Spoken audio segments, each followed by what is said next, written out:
recording. All right, I'm going to call the street committee meeting to order here at 7:35 on Wednesday, the 28th. We'll do a roll call. Walther, Here. Hicken, Here. Barston, Here. And let's do pledge allegiance. I pledge allegiance to the flag of the United States of America and to the republic for which it stands, one nation, under God, indivisible, with liberty and justice for all. All right.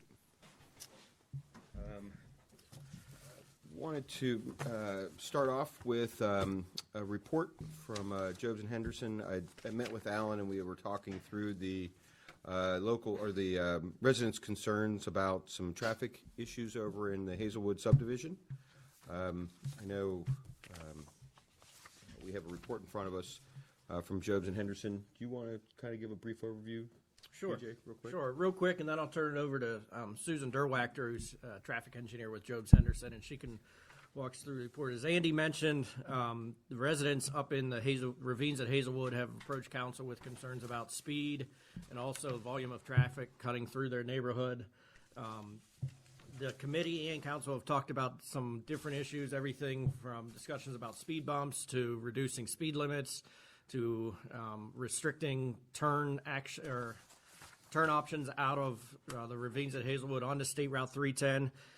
Andy and Alan had a chance to meet, and I know Alan's talked with Susan as well, and she's provided a pretty comprehensive report here looking at, I think, all of the options that are available for to try to address these concerns. So with that, if you want to go ahead and talk some about the different options and what you presented.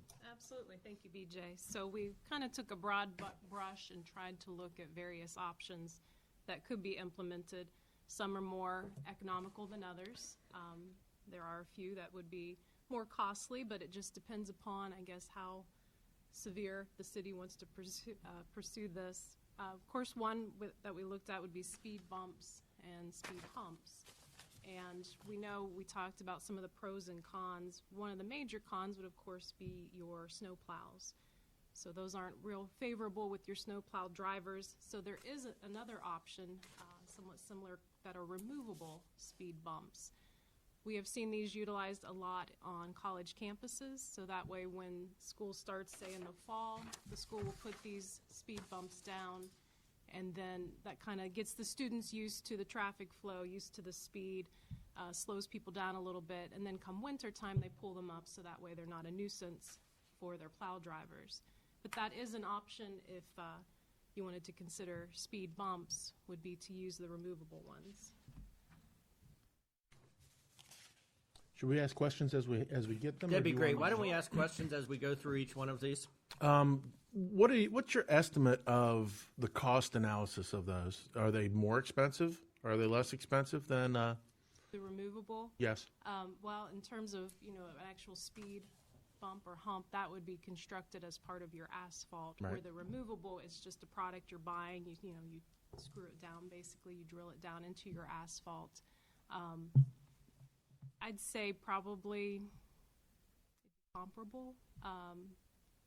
I could pull pricing. I just wasn't sure if you had ever like implemented it or seen it implemented before. So you're like, oh yeah, well everyone's $1,000 or something like that. Sure. Yeah, I don't know offhand how much a removable speed bump would And are be. they adjustable? Adjustable in terms of? Meaning if you got a crazy traffic area where everybody seems to be driving 45 miles an hour and you're like, okay, well get the portables out there and put them at 8 inches. Or if you just have an area like the college campus, can you say, okay, get the portables out there and set them at 4 inches? That's the height? Yes, or the width. Are they adjustable in any way that you've ever seen? I know they are in terms of length to get them across your Sure. lane width. I have not seen them adjustable height-wise. And that might be impossible. Yeah. I think you can buy them in different heights. But Okay, they're so not, they're permanent. you can't add to them or reduce them. They are a hard rubber type material. So you can buy like a 4-inch, a 6-inch, and an 8-inch, if whatever one you want, and those come in different widths. This is something that the city would purchase and then own? Correct. Okay, all right. That's correct. Yeah, so you put them in one one neighborhood for 1 year, and then maybe you have an issue the next year elsewhere. How difficult are they to install and remove? I know, for example, college campuses, it's just their maintenance crews Okay. that put them down. So, yeah, they do it themselves. They don't, bring in a contractor or a third party. Have you seen those? I've installed them. Yeah, they're not hard. Are they? Is there a permanent casement in the asphalt for the screws? No. No, You you just drive put 'em a, right you drive a in. Just pin, straight you tap drive drill. a pin into the asphalt, and when you take it out, you patch it, essentially. Or it patches itself if the screw's Okay. small enough? Yeah. Fill it with- Squirt it full of whatever, toothpaste. Okay. Thank you. I'm sorry. No, that's fine. Please ask questions.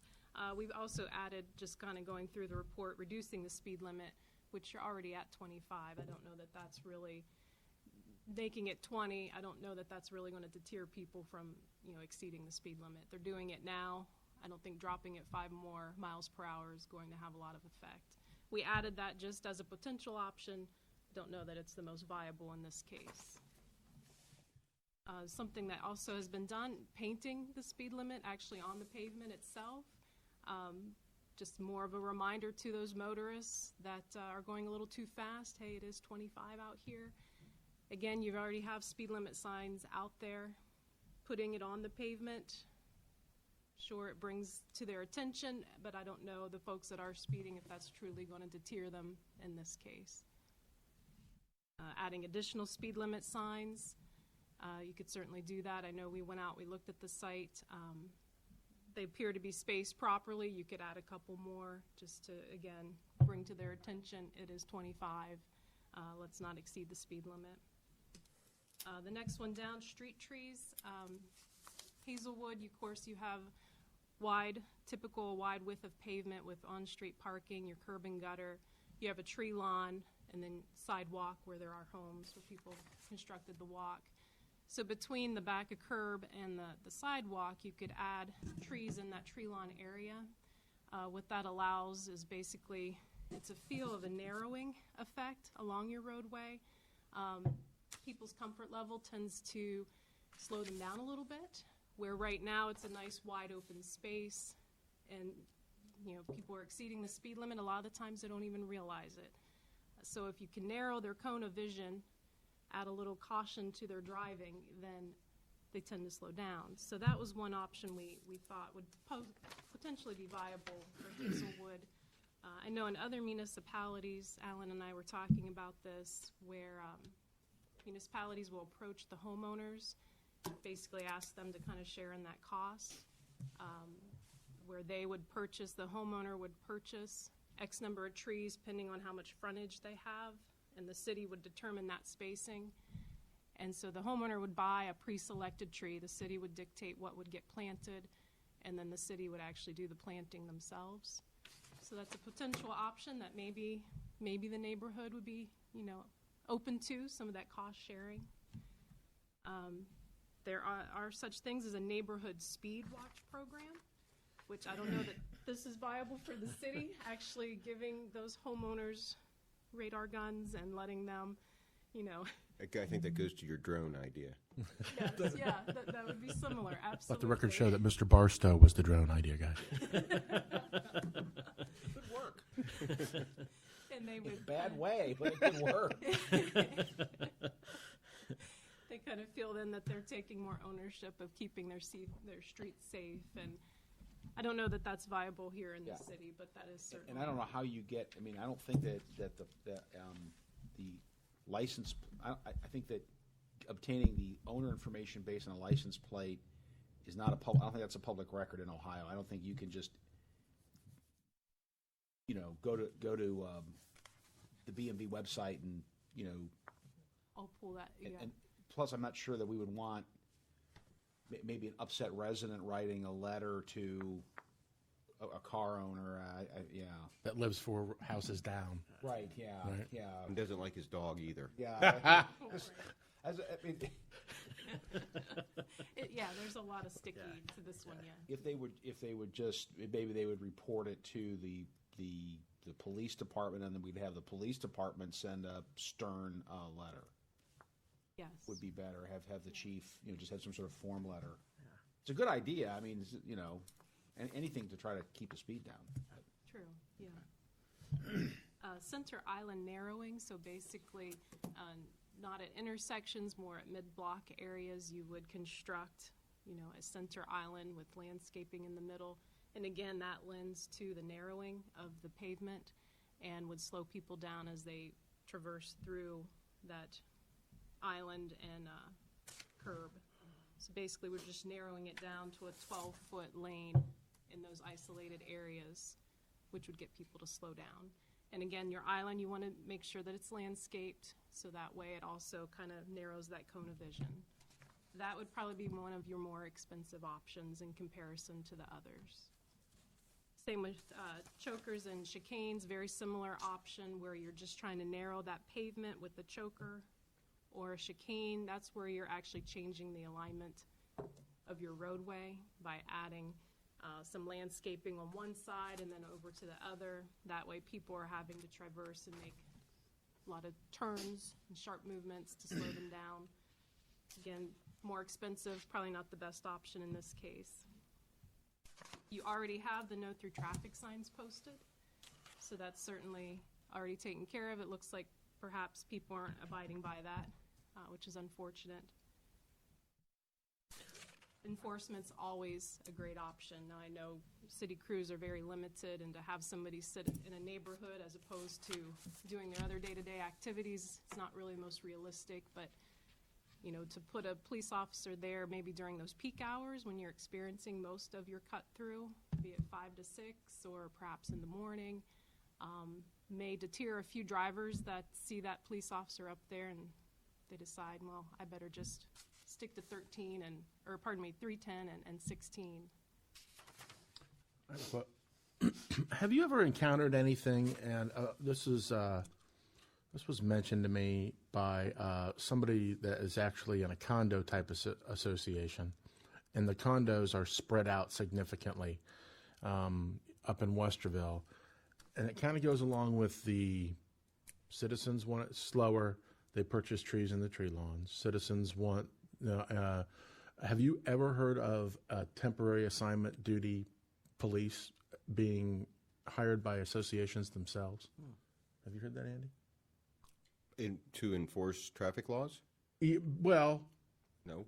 I think what they were talking about was the visual, having almost like the term when I was a kid was a dummy car. If you were driving through Alabama, We call them mall cops. okay, yeah, Like a mall cop. well, that kind of an idea, but just there's a car with lights, Mm-hmm. and people come around the corner. Oh my goodness! And I don't know if they said that they had done that. When I said dummy car, I remember the state of Alabama used to park old cars in the medians all the time, and they call it that's where that term came from. It was just an unmanned car. Yeah, those were, Yeah. but this person said that they actually had hired somebody who kind of, I don't know, generally looked out for stuff, but also that he really slowed everybody down because they thought either they just saw it and thought cop, and so they slowed down. And I wasn't sure if you guys had ever even experienced that. It sounds weird to me, but They didn't have the ability to ticket if somebody. no, was because you'd have to either hire either a county or a city policeman, I would think, if the Well, yeah. I mean, if I don't know if the homeowners association there is active or it's funded or if it has the ability to do this, but it could hire. It could talk to Chief Brooks and look into having a special duty officer, which they would have to pay for, come up there and sit for 4 hours or whatever. A lot of cities have that. Columbus obviously has a significant special duty program for its officers where they do all sorts of things. They patrol nightclub parking lots and construction areas and you name it. So, but I don't know if the city has a formal special duty program. I mean, or even what the cost of that might be. well, you have to pay the officer. You have to reimburse the city. That for might the officers. that might just skyrocket a homeowner association. Well, or yeah, so. and we do have a special duty program. I know contractors will hire special duty officers from our force for that, and there's a special duty rate. I know different events that go on, they hire special duty. So it certainly is an option. I don't know what that special duty rate is. It's 140. Is it 144 6 hours, I believe. for 6 hours? So you split that up amongst the homeowners. I mean, it may be something that's interesting. Yeah, well, the HOA may want to, if they're, And I know our officers are always looking for special duty assignments. They would eat it Don't mind up. They would eat it up. all right. So I can talk to Chief Brooks about it, see if something they would do, and then reach out to. It's only a spitballing idea. No, I think they could, because then they it's HOA worth could pay looking for it. And the officer could ticket. They're not, even though they're working special duty, they can enforce the laws. I mean, they can arrest people and ticket and all that. So. Well, and the idea of putting maybe a car that may be an extra car of some type up there to slow people down coming through there, I think it's another idea also. That would certainly be a cheaper one, and Yeah. it'll work, till everybody realizes. Well, you move it, yeah. You move it around You daily. have to move it once in a while, so Move it every once in a while. so it doesn't get towed by Alan's department. Yeah, but I would say we have, if they're serious about it, 140. Andy, so it's 140. $140 for 6 hours. Well, that's Cheaper than I thought. that's a lot less. It's than I thought it reasonable, would. and it It's comes quite- with a car. Yeah, Yeah. it's full thing. full Monty. Yep. Okay, all right. Well, do we have any other questions about the report? One quick one, very quick. Did you guys look at all about limiting turns out of either side of Hazelwood? Most of this looks aimed at speed. And depending on who has spoken from the ravines, some people say that speed's the problem, and some people say that volume's the problem. Okay. I know the city sometimes says, we've done studies where we don't think volume is the problem. And they, that's an old study. I don't know how scientific it is, but conversely, I'm pretty sure that we've done enough. We've also done studies that say that speed isn't the problem either.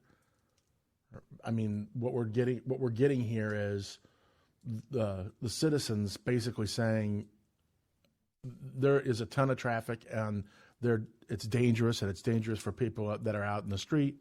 People are using it all the time. And then there's the studies and the lack of tickets that are being written. And so I'm not accusing either side of not being right. I'm just saying most of these are speed centered and not volume centered. So did you guys, and there may be a very legitimate reason not to put a no turn out of Hazelwood north on 310. Because let's face it, that's what everybody's doing. Everybody is cutting through there to go north. Nobody's cutting through there to turn left and go back down and get on Broad Street. They're avoiding the double stoplight at 310 and then 310 south, the jog, which backs up because there's not a long turn lane in front of the Wendy's, and so you get caught with cars that want to turn left, but the lights aren't letting them, and you have a long backup all the way to Kroger, and those people are cutting through here to go north to pick up 161 or wherever they happen to be going. True. And I think it's probably true in the reverse as well. They don't want to wait at the stoplight at 310 and Broad to make a left to go. And then legitimately, there's a bunch of people that live in Hazelwood. So, I mean, those are obviously not people that are causing the problem other than volume. I would think that no turn left out of there would be pretty restrictive for those that live there. It would be no turn right. It would be no turn on going 310. No north. turn right, yeah. It would be It would. And I almost that you're forcing them to come down to the intersection to make that intersection worse. To take Hazelwood and State Route 310 and to limit a right turn movement. I mean, you could do that, but I think that'd be very hard to enforce. There isn't any kind of a pork chop or anything that you could add. If you can turn left, you can turn right out of there. So it'd just merely be a sign, and I think it would then take enforcement, which, again, we're limited on city crews. I see what you're saying, makes perfect sense. I just think the enforcement of it would be difficult. Well, and the only reason I thought of this is, number one, if the citizens that are coming, if I lived there and I had small children and they were in the front yard playing and they were worried about the speed on that road, and they've obviously cared enough at the homeowners association to assign people specifically to this, then is it something that they'd be willing to do? By the same token, I was also thinking about if we limited it to certain times, and the hard to enforce part of it. At least it isn't enforceable, as I understand traffic law, where no through trucks isn't. So if you said no right turn from, like we have on certain parts of the city, no right turn from 6 a.m. to 9 a.m. At least that is an enforceable traffic law. But it's also any traffic restriction restricts the residents, and I think that's something that maybe Agreed. they and their anger, I don't know what their concern about this is that the speed bumps, the speed limits, the no turning, that's all going to apply to them as well. So. I would agree with that. And then there's the other thing that I recently was discussing this with Mr. Haynes in a kind of spitballing in his office. Really, that street is kind of, you want your secondary streets to filter off large amounts of traffic from major streets to something I never knew. So. Well, I think, I hadn't thought of it, but as Andy said, if you restrict that to a right turn, you're going to put all hundreds of houses behind Kroger then down onto Broad Street and just cause an even worse. No, that's a great point. That's one I hadn't thought of. Cause an even worse traffic issue. It sounds like maybe the intersection. I don't want to. I know Andy's got to get going, but maybe the intersection we need to look at is the Broad 310 intersection to fix that. Actually, I'm going to fast forward just a little bit to that point. I kind of bring these up into three levels of concerns, and if it pleases the committee, I think the speed signs, the paint on the pavement, the enforcement area sign, even using the speed trailer and the programmable signs to really alert everybody as a first line of action. Second line would be the removable speed bumps in my mind. They can go up and kind of come down if we get a lot of complaints about the speed bumps, which I think we will. I am against speed bumps only because of the damage, and I think the report reflects why speed bumps are a bad idea. But a temporary speed bump would certainly get people's attention, and I don't think they're that expensive. I believe they're probably for a set of speed bumps you're talking $1,500 installed. So it's not a huge dollar figure. And then lastly, but also done at the same time as these other twos could be done, would be the traffic intersection at 310 and 16. It is bad. It's a concern that this issue's brought up, but it's a concern I think everybody should be looking at, or we should be looking at just as an overall for the city. That intersection's horrible and should be improved. So that would be my three ideas of how to try to attack this, in those levels. I don't disagree with that. I guess what my question would be is maybe a question to the homeowners association as to what they are interested or what they would or would not be willing to do along the lines of the tree purchase line of sight program. The downside of that is, if 80% do it, or if 70% do it, or whatever, it's not going to be effective. You're just not going to. If all of them don't agreed, they would all have to. And to me, that's a little bit of democracy carrying the day. If they go to their homeowners association, they have a long discussion about it, and I don't disagree that could be part of this whole. But from the city's point of view, I think that's to put it on them to say, guys, if you all decide to do that, great, we'll be a part of it. The only problem I come up with on that one is we've had issues with street trees. Yes, we have. And replacement of, and who's responsible for, and if we pick the variety and all of a sudden there's a new bug that eats those trees, then how, are we responsible for those trees? I think we get into a pretty sticky situation with that. I agree. So, go ahead, Al. I just had a couple of comments. One would be setting precedents as far as painting speed limits on the road and adding additional stop signs.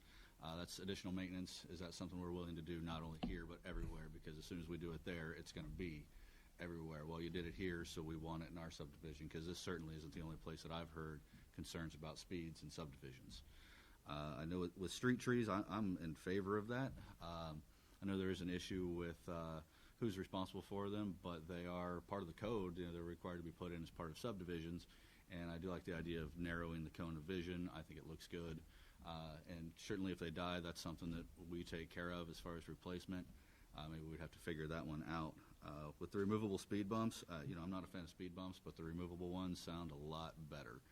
We could put them out and take them up in the wintertime, and you know, those guys are out there at 2 a.m. and get 6 inches of snow, you don't see them, and you get hit pretty hard, is my understanding. I've never done it myself, but it's definitely a complaint. And same with chicanes and such, where you're flexing the curb in and out. That's difficult to plow. They get enough snow there, and you can't see them, and you hit those, and I guess it's a pretty rude awakening.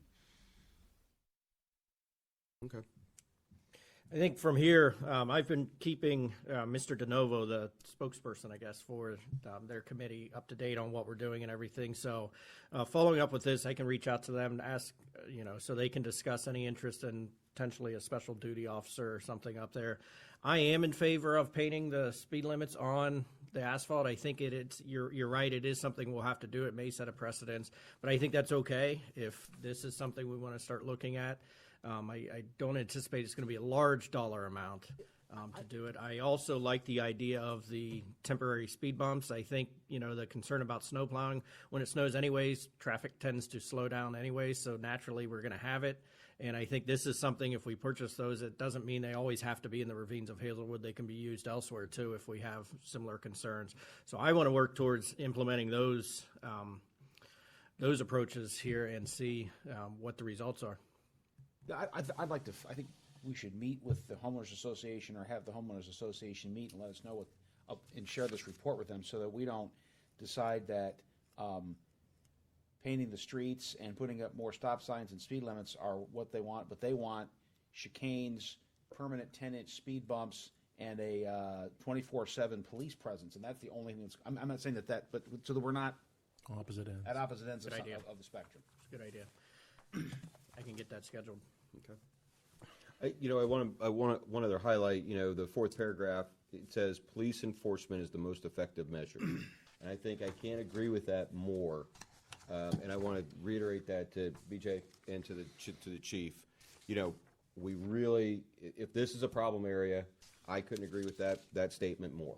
Put the police up there and start writing tickets, and that will stop people, because it will, you know, as you said, it'll get through the community that, hey, you can go through there, but you're going to get a ticket if you speed.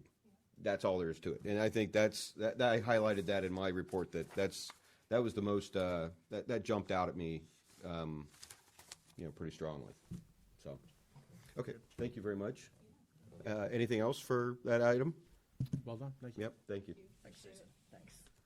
Well, let's move on to the Oak Meadow if we can. Well, do you want to take a quick bite at the funding part first, because we'll get that one out of the way pretty quickly. Oh, sure. I know there were some questions, and we've discussed the savings that we had with the 2016 roadway program. We had roughly about $100,000 that we looked at using from our salt budget, also from inspection fees that we had, and also our contract coming in lower.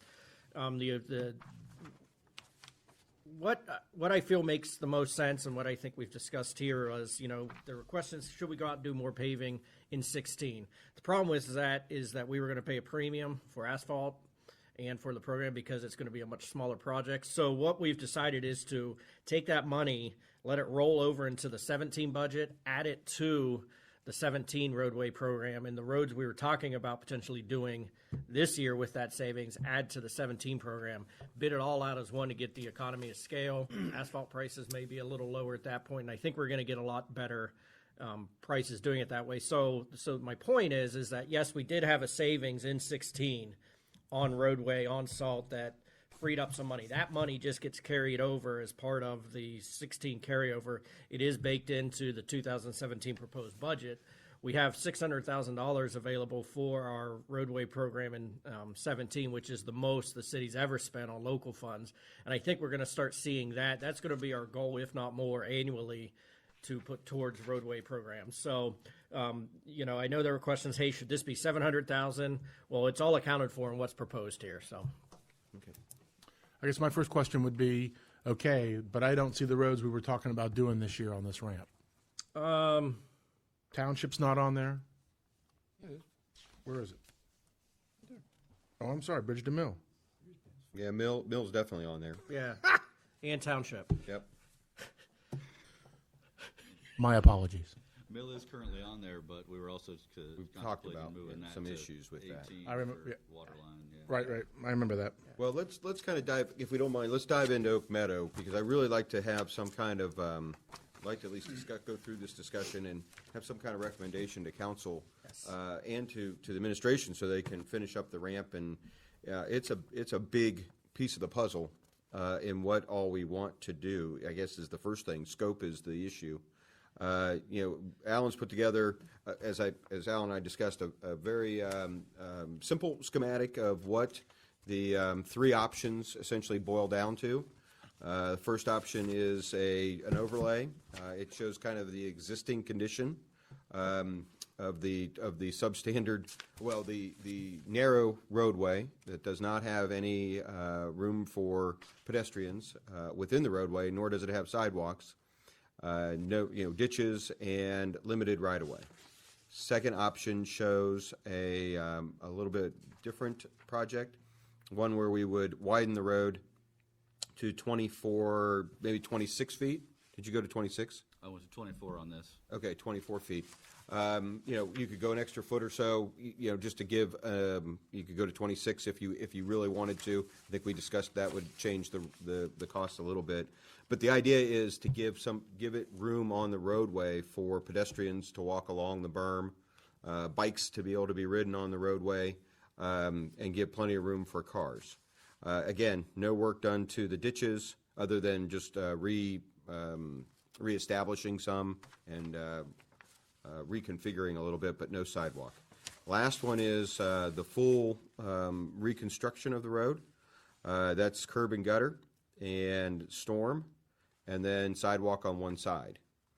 So obviously a tremendous amount of work on that part. That would also, I believe we talked about that needing some right-of-way. Alan, did you determine that does not need right-of-way? It looks like from what we have here, we could probably fit it in the existing right-of-way. Okay. And I don't think there's much room to go outside the right-of-way with as close as some of those houses are. So that would be.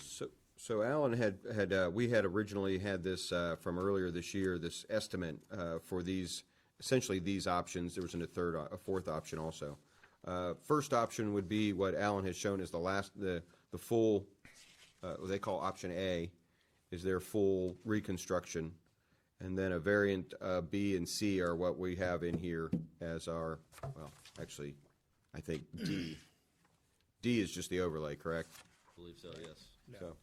So that's kind of a summary of this information. Right now in the ramp, they have $100,000 scheduled to be spent on engineering. We don't have a scope defined yet for that. So that's really the whole topic here is, I don't know that Oak Meadow is really on the ramp to be fixed immediately next year. We're talking about engineering next year. And we need to really dive into how much do we want to do out there, and how much as far as a typical roadway roadway maintenance and continued work on. This is, there's three levels here. And my question is, so option A is the full thing, but in the sidewalk portion, that is only option A. And my question is, could we do option B and have the sidewalk? Because the sidewalk is only with option A. That's correct. And the reason being, you'd have to enclose the ditches to put in a sidewalk, a ditch at least, which means storm sewer would have to go on one side. And at that point, you're putting storm sewer in for the project. You know, we looked at, I think Alan and I talked about, well, could you put sidewalk in and keep the ditches? Well, the front yards in this area are very, I don't know what the setback is. It's probably less than 30 feet, probably 25 feet. Probably. And so if you get behind the ditches, you're really kind of in the front yard. Okay. You're severely in the front yard. So I think that's why we kind of left them as the three different options. The idea was on option B, or well, I won't say option B. The second option in the schematics or in the exhibits, the cross sections that Alan did, that second option was to widen the road to give room for people to walk along the roadway, along the edge of the road. You could even stripe it to be an area for them to walk down the edge.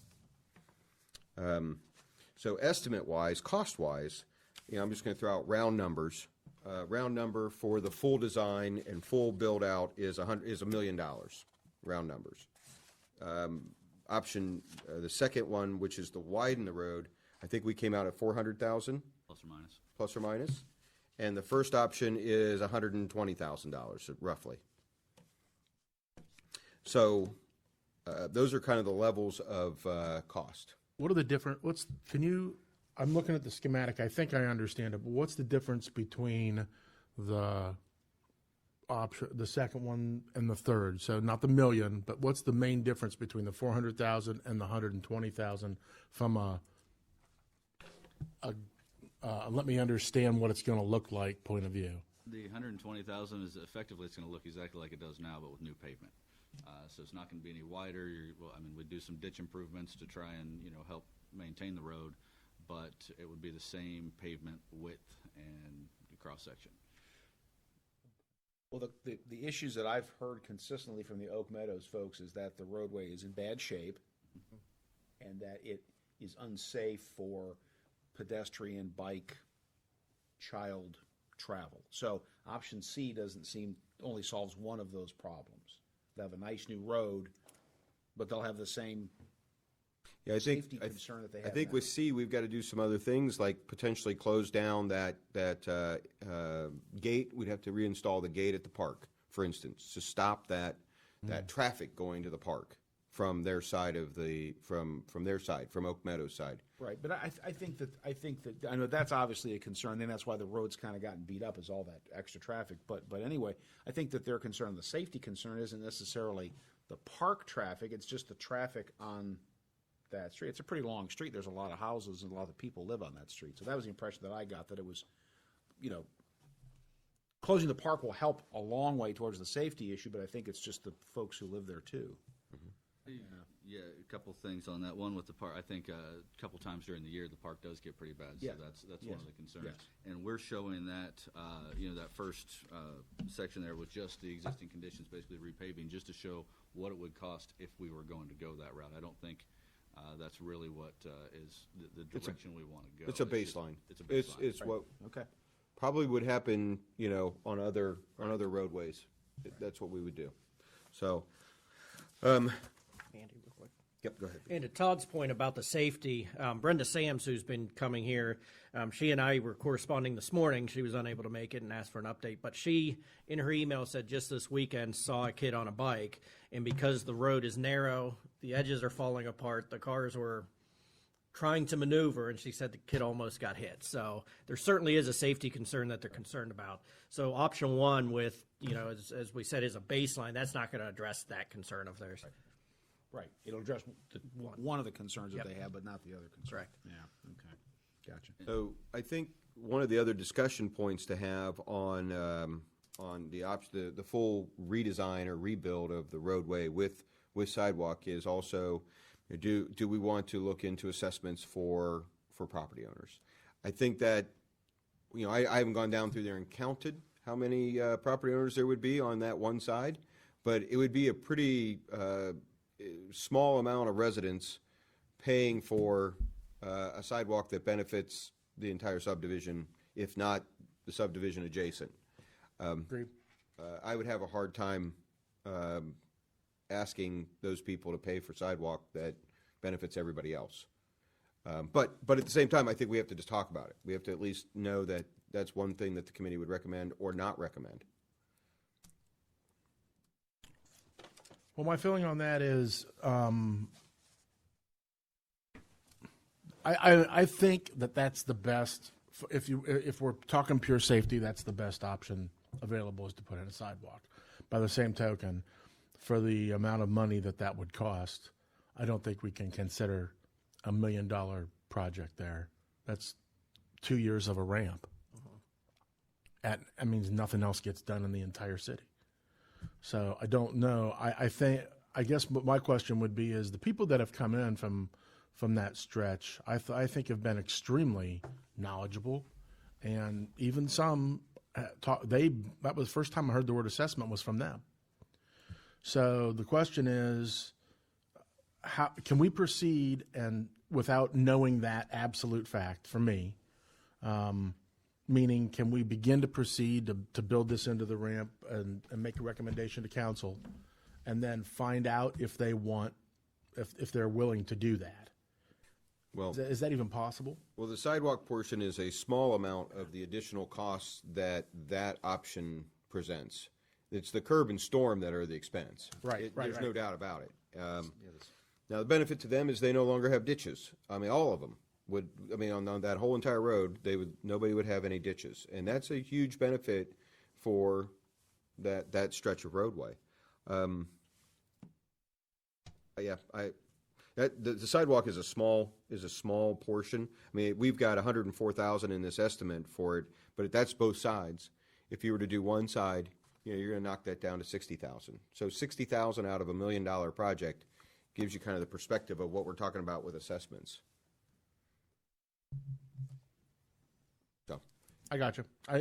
But to do one requires the other, right? I mean, You have to do curb and you've gutter. got to put in the drainage Yeah. underneath it to build the sidewalk. That's correct. That's number one. Number two, I'm still not convinced that we know where the drainage is going.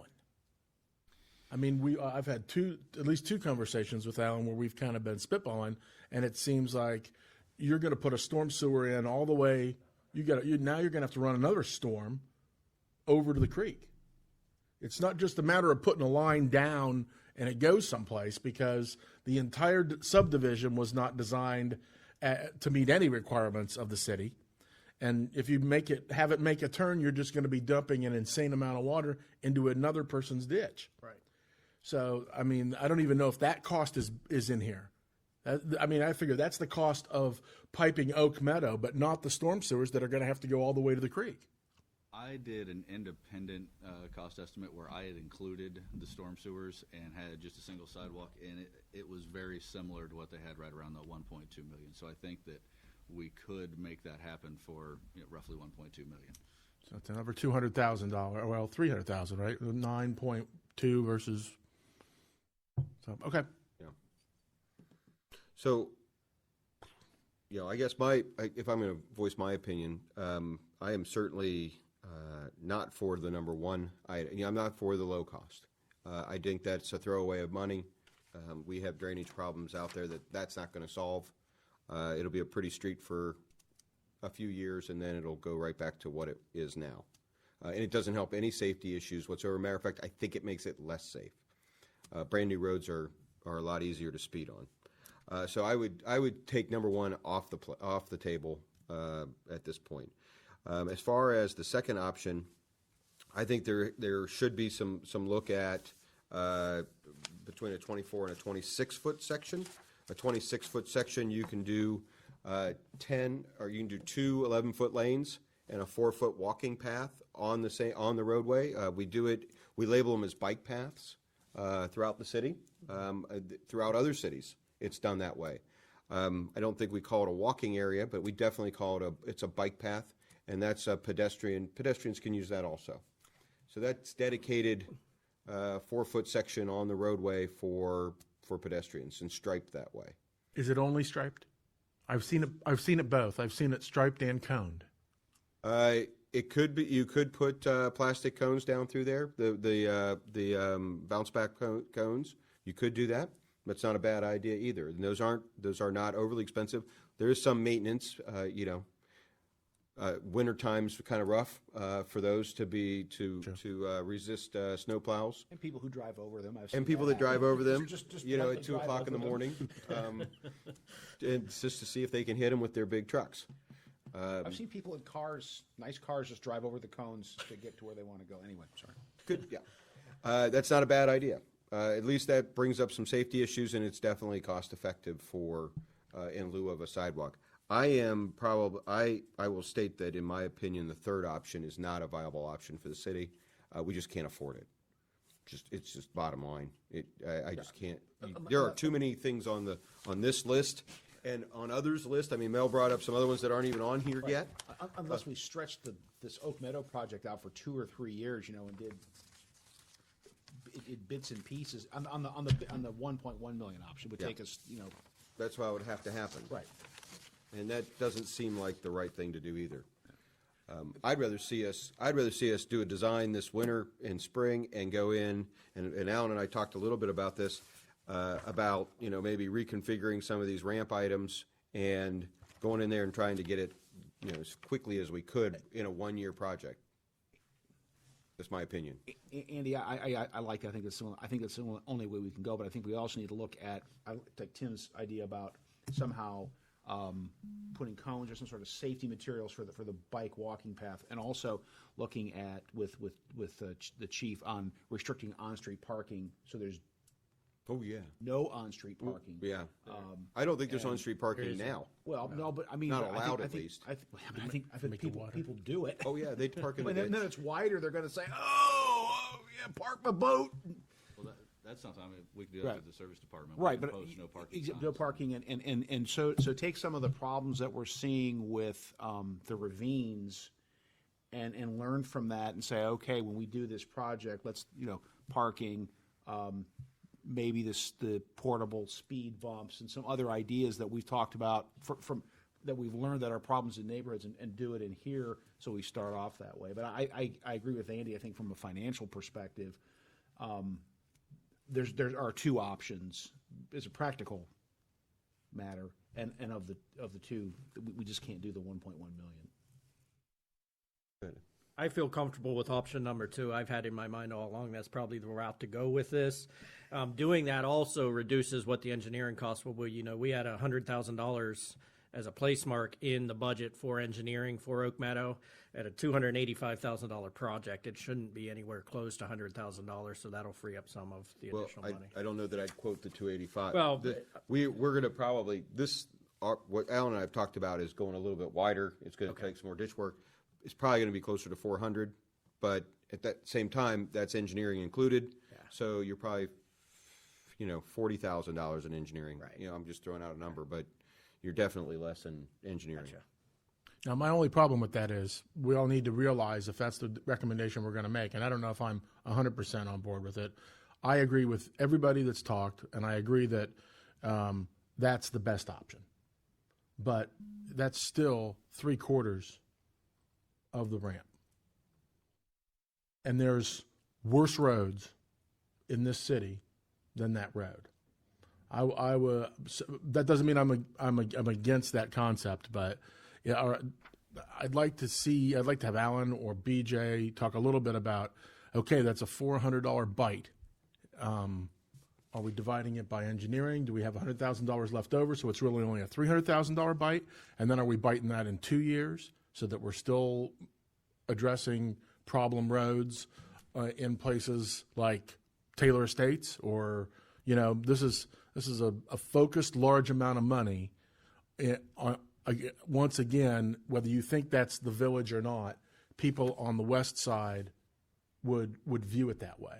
And if I lived on Headley's Mill, I would be like, $400,000, why don't you fix this? It's more heavily traveled. It bobs and it weaves. It's falling apart. It's dangerous every day. And so I just want to, I'm not against it because, once again, I like the way that the Oak Meadow people have been honest and appreciated the position that everybody's in, but I want to make sure that we have a plan that doesn't totally ignore other roads in the ramp. I've got a couple things, but first to speak to that, the way we set this up in our budget is we've got the ramp and then we've got Oak Meadow. So the ramp that we've allocated $600,000 a year for the next 5 years is completely independent of Oak Meadow. Oak Meadow we set up for next year to have $100,000 for engineering and then $400,000 in the following 2 years, and we balance the budget based on that. So we've got $900,000 there withstanding the ramp. That's doing everything that we show on this list as as we modify it. Where does the But then 400,000 come from? that is money that we're not using for equipment and other types of purchases that we've squeezed out of the budget to throw in there. So that if we back this down from that 900,000 that we show in there over the next 3 years, anything that we back this down, we would be able to do more in some other arena, or carry that through on my bottom line, which tends to fall off over the 4 to 5 year horizon.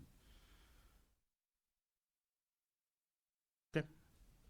Another thing I had beside from that, unless there's other discussion on the budget and how we set that up, I wanted to point out that the sections that I show here on this sketch is kind of a representative section.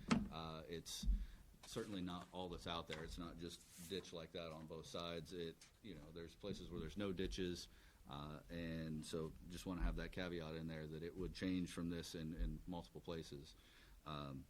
The other thing is, along with the 24-foot versus 26-foot road, I showed it as a 24-foot because you probably noticed the scale on this. The vertical is exaggerated. It's 1 block equals 3 inches, whereas in the horizontal 1 block equals 2 feet. So it's not as dramatic as it looks on this schematic. But with the wider we go with that pavement, the narrower those ditches get, and the less real estate there is for ditches. So that gets more challenging the wider we get that. So I based it on the 24, looking like I think we can squeeze it in there and make the drainage work. The wider we go, the more challenging it becomes. Not saying it can't be done, but want to mention that caveat. I think there's ways we can do it. Even with an under drain under the ditch, you can shallow your ditch up, put an 8-inch under drain underneath there, and make it all work. I think there's ways we can make that work. I think the safety, and we're trying to accomplish a couple different things in a very limited space. So I'm sure whomever the design engineer would be, we could challenge them to figure it out. So. With that in mind, I'd like to make a motion that the committee recommend to City Council that particular option. I forget what we're calling it now. Option 2. Option 2 as the recommendation from the committee. I'd second that, but I'd like to discuss it for a minute. Go ahead. Yeah, we have, what I'd like the administration to do is, we have the Jobs Henderson estimate, which has 4 options, and then we have our calculation, which has 3 options, and it gets confusing. So I would hope that administration would outline this in some specificities to council for Monday, and also put in there the issue that Mr. Hecken just discussed about how this is budgeted, that this is not ramp money, that this is additional money, and then there's also ramp, because that will be a question. So I think what you're saying, Todd, is that that the administration make this clear. Yes. Option 1, option 2, option 3, make them all consistent. Yes. And then additionally show how the ramp would work if we went with option 2. Correct. Okay. Yeah, Yeah, I agree with that 100%. Yeah. Certainly. All right. So I think Todd seconded the motion. Ready for roll call? Yep. Walther? Yes. Hicken? Yes. Barstow? Yes. All right. I did have a 4th item that's going to take about 30 seconds. And it was over on Mill Street. I wanted to get an update on our friend, the guy who's complained has had concerns for 7 years. Is there anything we're able to do over there? I know you were talking about having a skid milling machine over there, coal patch. We've discussed a couple different options, so to lay those out, one would be to take the cold planer attachment and just mill that out roughly 3/4 of an inch to an inch to smooth it out, and then Durapatch it. That would at least make it smooth and more travelable, I guess. Another option would be for us to cold plane it, and then we could pave that. The challenge would be doing that in-house. We would probably have to do 2 to 4 foot, probably 2 passes and do 4 foot. and then pave that, because paving by hand is very difficult to get that smooth, so we couldn't do the whole roadway at one time. But we could do it, one day, do this section, maybe a couple days later, do another section, and attack that as, a small project over the course of a week or two to get that whole thing taken care of. The third BJ mentioned was potentially trying to get somebody in here to maybe we plane it, but then have somebody come in with a paving machine and pave that. That's probably going to be a little bit more expensive an option.